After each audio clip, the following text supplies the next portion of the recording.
TDR लॉबीच्या फायद्यासाठी सुपारी घेऊन मोर्चा काढण्यात येत असल्याची टीका उपमुख्यमंत्री देवेंद्र फडणवीस यांनी ठाकरे गटावर केली आहे। धारावी पुनर्विकास प्रकल्प विरोधी उबाठा गटाकडून मोर्चा काढण्यात येतोय आणि या मोर्चाच्या माध्यमातून सत्ताधाऱ्यांना इशारा देण्याचा प्रयत्न उबाठा गटाकडून होतोय। ठाकरे गटाला मात्र गरिबांना घरं मिळू द्यायची नाहीत असं म्हणत ठाकरे सरकारने ठरवलेल्या अटींनुसारच नव्या कंत्राटदाराची नेमणूक झाल्याचं सुद्धा फडणवीसांनी स्पष्ट केलं। उबाठा सेना आहे यांना धारावीच्या गरिबांना घरच मिळू द्यायचे नाही आणि त्यामुळे या ठिकाणी हा प्रकल्प कसा डिरेल होईल अशा प्रकारचा त्यांचा प्रयत्न आहे। जी काही नियुक्ती विकासकाची झालेली आहे त्याच्या सगळ्या टर्म्स अँड कंडिशन्स या उद्धव ठाकरेजींनीच ठरवलेल्या टर्म्स अँड कंडिशन्स आहेत, पण अशा प्रकारची दुटप्पी भूमिका हे ते नेहमीच घेतात। आणि आता तर हा जो काही मोर्चा आहे हा त्या ठिकाणी जी एक मुंबईमध्ये टीडीआर लॉबी आहे त्या टीडीआर लॉबीच्या भल्याकरता त्यांची सुपारी घेऊन हा मोर्चा काढण्यात आलेला आहे। नागपूरमध्ये भाजपची आज प्रदेश कार्य समितीची बैठक असणार आहे आणि या बैठकीला दिग्गज भाजप नेते पदाधिकाऱ्यांना मार्गदर्शन करणार असल्याचं समजतंय। जिल्हाध्यक्ष आणि जिल्हा सरचिटणीस देखील या बैठकीसाठी उपस्थित राहणार आहेत। भाजपकडून लोकसभा निवडणुकीच्या अनुषंगाने या बैठकीमध्ये आढावा घेतला जाणार आहे।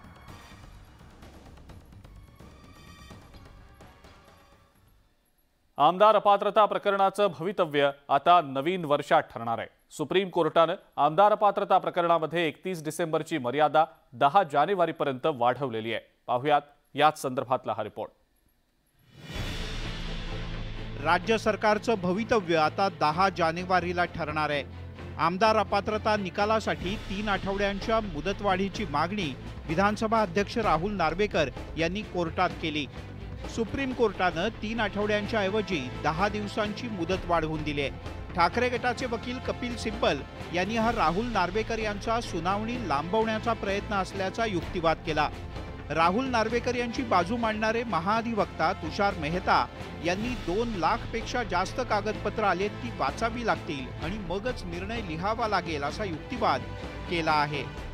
कपिल सिब्बलांचं म्हणणं होतं की यांचा लांबवायचा प्रयत्न आहे वगैरे, पण तुषार मेहता जे राहुल नार्वेकरांसाठी अपियर झाले त्यांनी म्हटले की मला एक थोडे 2-3 आठवडे जास्त पाहिजेत।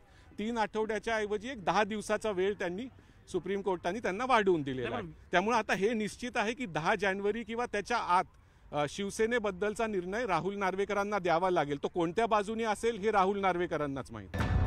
मुदत वाढवून मागण्याच्या मुद्द्यावरून सत्ताधारी आणि विरोधकांच्या मध्ये आरोप प्रत्यारोप झाले। घटनाबाह्य सरकारसाठी तारखा वाढवून घेतल्या जात असल्याचा आरोप संजय राऊत यांनी केला आणि राहुल नार्वेकर यांच्यावर तोफ डागली। त्या व्यक्तीने आतापर्यंत 5 वेळा पक्षांतर केलंय। या राज्यातला एकही पक्ष असा नाही की त्या पक्षात ते गेले नाही। त्यांना कोणती विचारधारा आहे, त्यांना कोणती भूमिका आहे की यांच्याकडून आम्ही नैतिकतेचे आणि कायद्याचं शिस्तीचे धडे घ्यावेत। दिल्लीच्या आदेशाने त्यांचं कामकाज सुरू आहे। कोर्टानं मुदत वाढवून दिल्यामुळे आता 10 जानेवारी रोजी कोणता निकाल येणार याकडे राज्याचं लक्ष लागलंय, पण तोपर्यंत सत्ताधारी आणि विरोधकांच्या मध्ये राजकीय लढाई सुरूच राहील हे तितकंच खरं। Bureau report, news 18 Lokmat.